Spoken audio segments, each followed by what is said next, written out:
White House release published Tuesday, August 5, 2025. On CNBC, President Trump touts historic first 6 months.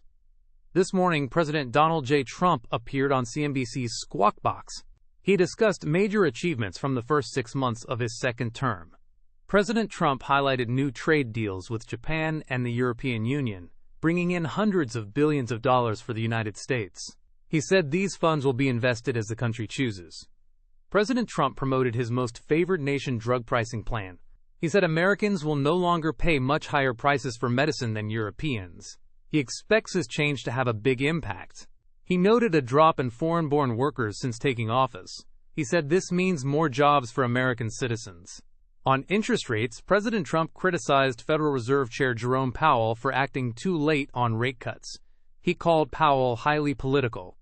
President Trump announced that new tariffs on pharmaceuticals will be revealed soon. He said the goal is to have more medicines made in America. He accused big banks of discriminating against conservatives and said they worked with regulators to do so. President Trump praised Secretary of the Treasury Scott Bessent for his work on trade deals. He said these deals were needed because the U.S. was being taken advantage of by other countries. He mentioned ongoing talks with China and expects to meet with Chinese leaders before the end of the year if a deal is reached. President Trump criticized the Bureau of Labor Statistics under the previous administration. He claimed job numbers were rigged and later revised by nearly 900,000 jobs. He also discussed trade with India. President Trump said India has high tariffs and buys Russian oil. He plans to raise tariffs on Indian goods soon in response. Thanks for listening.